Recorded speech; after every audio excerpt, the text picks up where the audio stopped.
ಇದು ಹಿಡ್ಕ ಇಲ್ಲ, ಇದು ಖರ್ಚಿಗೆ ಅಂತ ಹೇಳಿ ನಮ್ ಕಡೆಯಿಂದ ಮೆಡಿಕಲ್ ಟ್ರೀಟ್ಮೆಂಟ್ ಗೆ ಯಾವ್ದಕ್ಕಾರ ಒಂದು ಅನುಕೂಲ ಆಗಲಿ ಅಂತೇಳಿ ಅಣ್ಣರ್ಗೆ ಹೇಳಿದ್ದೆ, ಹೋಗೋಣ ಮಂತಕ್ ನಾ ಮನೇಲಿ ನೋಡಿರಲಿಲ್ಲ ಅಂತೇಳಿ ಅದಕ್ಕೆ ಕರ್ಕೊಂಡ್ಬಂದು ಬಾಬಣ್ಣವ್ರಿಗೆ ಅಂತ ಹೇಳಿರಲ್ಲ.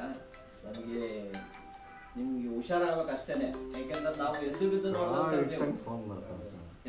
ನೋಡಿದ್ರೆ ನೀವು ಗೊತ್ತಾಯ್ತಾ, ಬೆಳಿಗ್ಗೆ ದಿನ ಎದ್ದು ನಿಮ್ಮನ್ನ ನೋಡ್ತಿರೋ. ಇವತ್ತಿಲ್ಲ ಅಂದ್ರೆ ನನಗೆ ಬಹಳ ಬೇಜಾರ ಅನ್ಸೋದು. ಯಾಕೆಂದ್ರೆ ಇವತ್ತು ಇವರೆಲ್ಲ ಹಾಕ್ತಾರಲ್ಲ ಪೇಪರ್, ಇವ್ರು ಶುರು ಮಾಡಿದ್ದಾರೆ ನಮ್ಮ ಶೇಖರಣ್ಣರು, ಅವ್ರಿನ್ನ ಮುಂಚಿದಲ್ಲಿಂದ ನೀವು ಶುರು ಮಾಡಿದ್ರು. ನನಗೆ ಬೇಜಾರ ಅನ್ಸೋದು, ಒಂದು 15 ದಿನ ಪೇಪರ್ ಬಂದದಕ್ಕೆ ಎಲ್ಲೋ ಇದು ರಮೇಶ್ ಅಣ್ಣ ಅಂತಂತಾವ. ಆಮೇಲೆ ಅಲ್ಲಿ ಅಕ್ಕಪಕ್ಕದವರೇ ಹೇಳಿದ್ದು ನನಗೆ, ಹಿಂಗಾಗಿದೆ ಕಣ್ ಕಾಣ್ದಾಗ ಆಗ್ಬಿಟ್ಟಿದೆ ರಮೇಶ್ ಅಣ್ಣಗೆ ಅಂತ. ಅವತ್ತಿಂದಲೂ ನಾವು ಹೋಗ್ಬರೋಣ ಅಂತಲೇ ಇದ್ವಿ, ಅದಕ್ಕೆ ಇವತ್ತು ಬರೋಕ್ಕಾಗಲಿಲ್ಲ. ಅದಕ್ಕೆ ಇವತ್ತು ಇನ್ನೂ ಒಂದ್ ಸ್ವಲ್ಪ ರಿಕವರಿ ಆಗ್ತಾರೆ ಅಂತೆಲ್ಲ ಅನ್ಕೊಂಡಿದ್ವು, ಏನೋ ಸಡನ್ ಆಗಿ ಏನೋ ಕಣ್ಣು ಆಪರೇಷನ್ ಏನೇ ಇರ್ಬೋದು ಮತ್ತೊಂದು ಅಂತ. ಬಟ್ ಅದು ಹಿಂಗಾಗಿದೆ ಅನ್ನೋ ನಮಗೂ ಗೊತ್ತಿರ್ಲಿಲ್ಲ. ಅದಕ್ಕೆ ಧನ್ಯವಾದ ಬಾಬಣ್ಣ, ನಾವೆಲ್ಲ ಹೋಗ್ಬರೋಣ ಅಂತ ನಾವಿಗೆ ಬಂದು ನೋಡೋಣ ಅಂತ.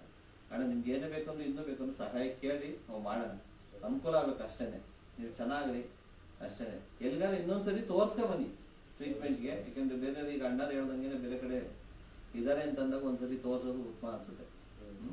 ಆಯ್ತಣ್ಣ, ಒಳ್ಳೇದಾಗಿ.